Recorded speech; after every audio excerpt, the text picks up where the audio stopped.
Joo, varmaan pellit pitää ottaa. Nämä pellit ainakin kun otetaan auki, niin nähdään, että kurkataan mistä ne piuhat tulee hyttiin. Perinteisesti siinä vanhemmassa hytissä ne on tullut tästä etunurkasta. Mutta tää on uudemmallinen hytti, niin en äkkiseltään osaa sanoa. Mutta kun kurkataan tonne sisälle ja nähdään mistä ne piuhat tulee, niin onko siellä läpivientejä vapaana, miten vanhat piuhat saadaan pois, niin siitähän se lähtee.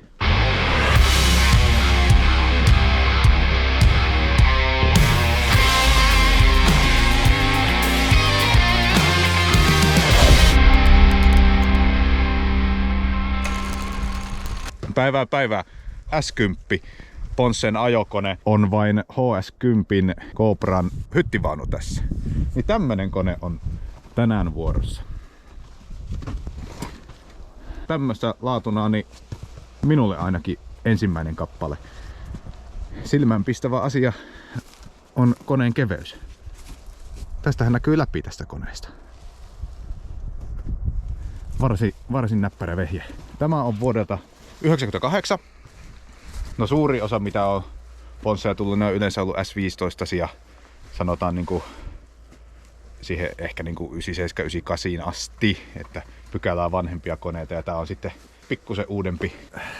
Täällä on parkkeriventtiili, 90 parkkeri ja näissä Ponssen käyttämissä parkkereissa on, ei kaikissa, mutta monessa on erikoisuutena, että nämä pistokkeet on näitä tämmöisiä kapeita hirsmanneja. Pneumaattinen liiti varmaan, tai ainakin yleensä pneumaattisissa jutuissa käytetty tämä kapea hirsmanni. Muissa mettäkoneissa harvemmin tulee näitä vastaan, mutta joissakin Ponssessa on näitä kapeita hirsmanneja.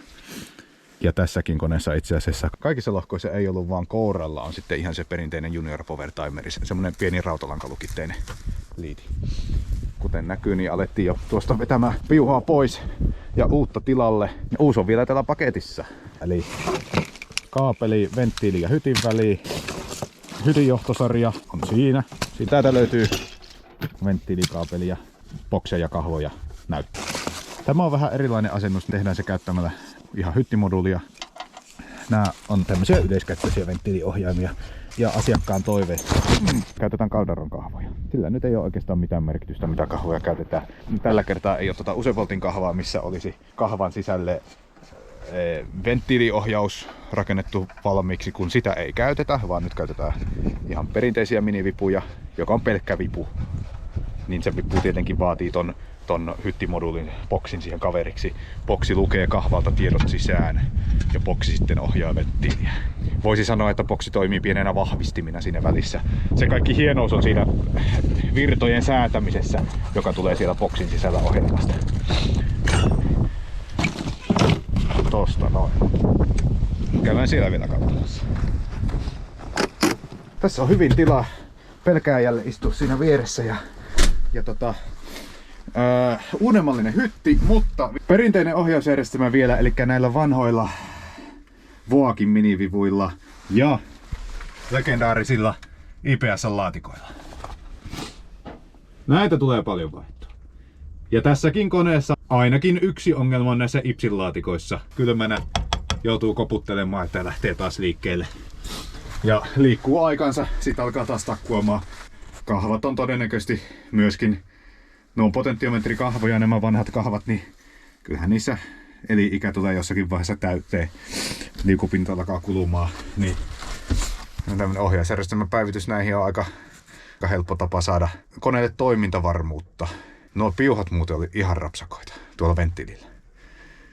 Ne oli ihan semmosia, että niinku kun näkkäriä söisi, kun niitä otettiin irti tuosta. Tosiaan nuo IPS-laatikot korvataan kokonaan, otetaan niitä virransyöttö pois. Kahvat vaihdetaan, uudet Calderon kahvat pitää saada jotenkin viritettyä noiden Vaakin kahvojen tilalle. Calderon kahvat on vähän pienempiä kuin tuo Vaakki. No kyllä nyt pienen kanssa aina pärjää. Se mahtuu tuohon vanhan kahvan reikään. Tähän näin. Mutta jotakin ylimääräistähän se siihen tarvii, että sen saa pysymään tuossa. Katsotaan. Eihän se ole kuin rakentelua, että se saa siihen. Täällä etupaneelissa Ponsseissa onkin tuossa kuorma ja kytki. Sen takaa on IPSille mennyt virta, niin me saadaan siitä virta käyttäen vanhoja sulakkeita. Ja siitä tulee ihan siisti.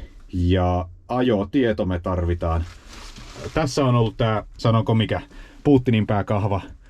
Nappuloilla ollut ohjaus tuossa. No nämä on kanssa potentiometrit tai oikeastaan säätövastuskalikoita.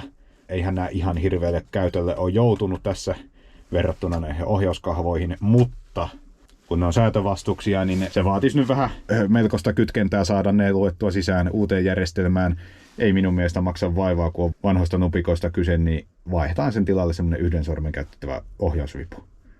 Voisiko sanoa semmoisen yleisen ohjeistuksen, että jos jonkun asian jättää vanhaa koneeseen, niin kyllä se sitten heti kun on karautettu koneen äärestä pois, niin seuraavana päivänä tai viimeistään seuraavana viikkona, niin siinä sitten alkaa takkuaminen tulemaan. No ehkä vähän kärjistin, mutta kyllä se usein niin on. Niin hyvähän se on vaihtaa kaikki kerrallaan uuteen. Saahan tuo kuormamme ohjaus päivitettyä. Ajossa tässä ei ole mitään ongelmia, emme siihen kosketa. Ja muutenhan tää onkin hyvin perinteistä rele-tekniikkaa. Releitä joutuu vaihtamaan, mutta niitä on myöskin helppo vaihtaa, ei me niihinkään kosketa sen kummosemmin. Eli peruskauraa aletaan lyömään kiinni. Ei tässä pitäisi montaa tuntia mennä, että päästään testaamaan.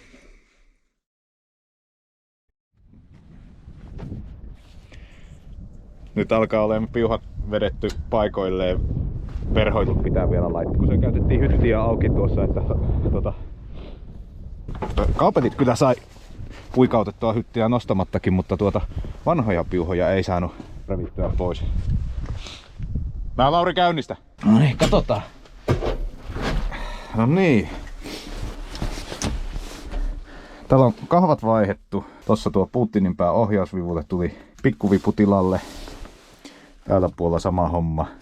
Suunnanvaihto on tossa, nyt on tietenkin vanha. Siihen ei ole koskettu, mutta siitä luettiin ajotieto sisään. Mitenkäs tää kääntyy tää penkki? Mä virtoja olen jo käyttänyt päällä. Siinä ei sen kummempaa oo. Näyttöön tulee virrat. Mutta testikäytetty tätä ei olla. Nyt pistetäänpäs käynti ja katsotaan ensimmäinen käynnistys, miten tapahtuu. Noin.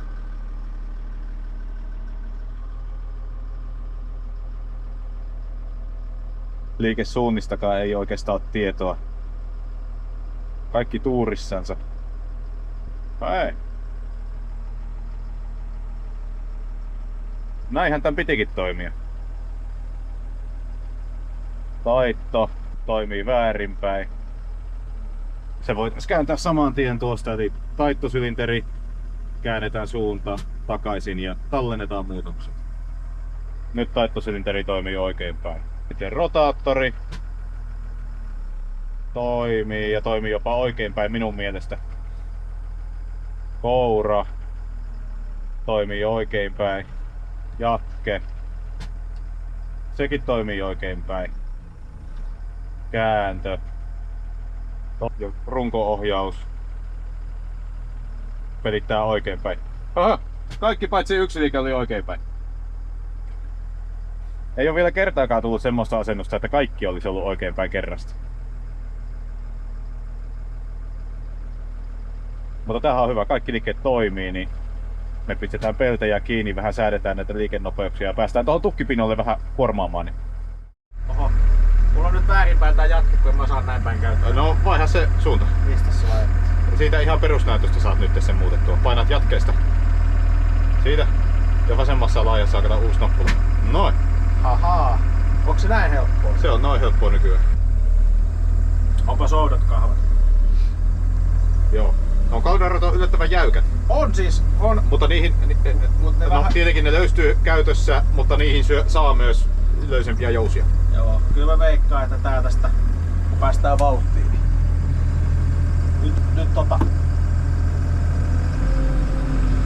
nyt on se käsijarru joku painannossa. No mä oon varmaan perseellä sen painannut tuosta. Onko se nyt koko ajan pohjassa? Ei, toivottavasti. Saatoi monta muutakin nappulaa.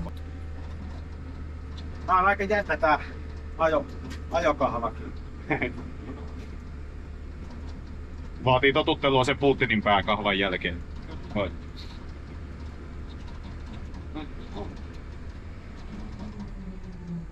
Siinä on vähän kasa-alkua. Vähän sain olla nyt toi ylempää.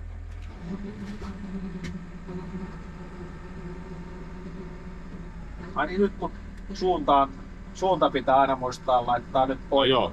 Mutta sehän on semmonen asia, että sä voit sen napputella sit pois, jos haluat ohjata pelkällä tuolla pikkuvivulla.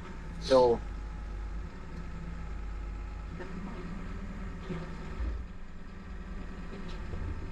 Oot sä joskus tehnyt tota ennenkin? Oon mä tässä puita joskus ajanut.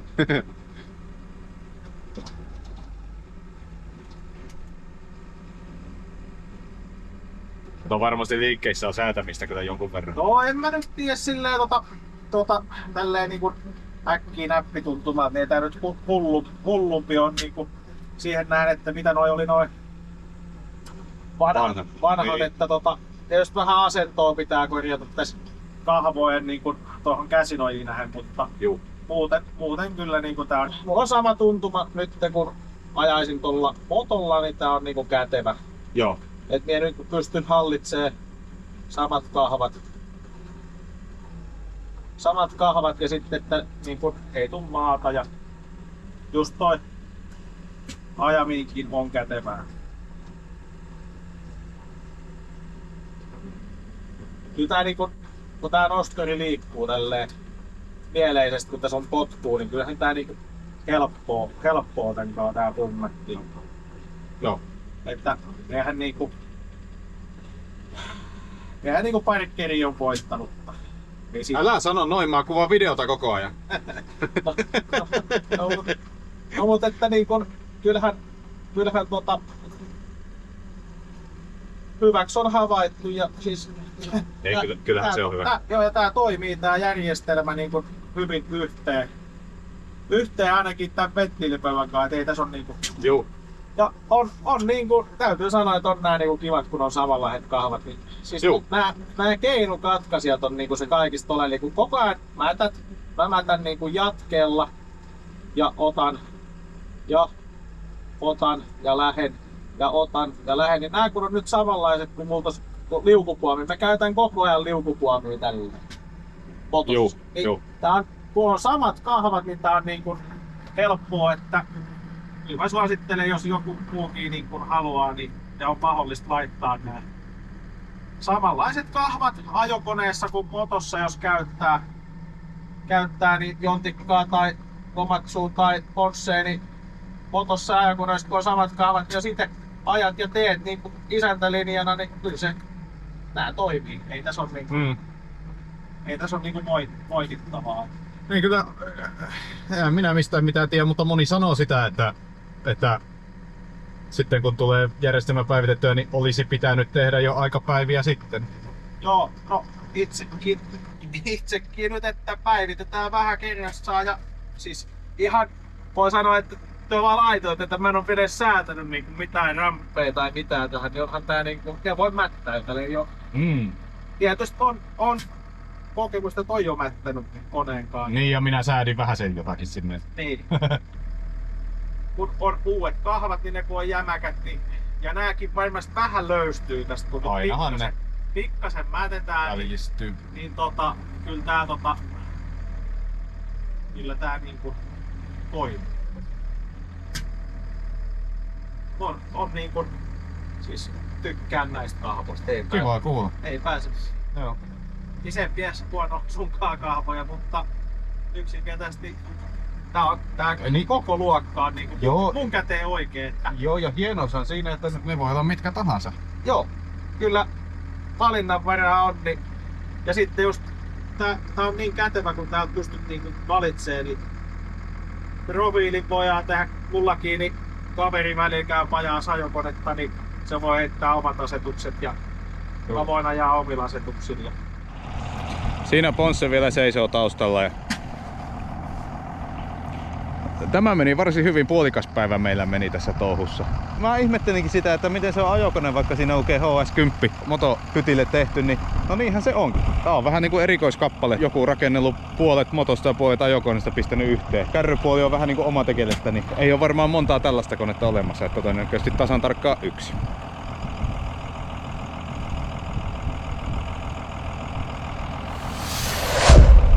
Joo, seuraavaan kertaan.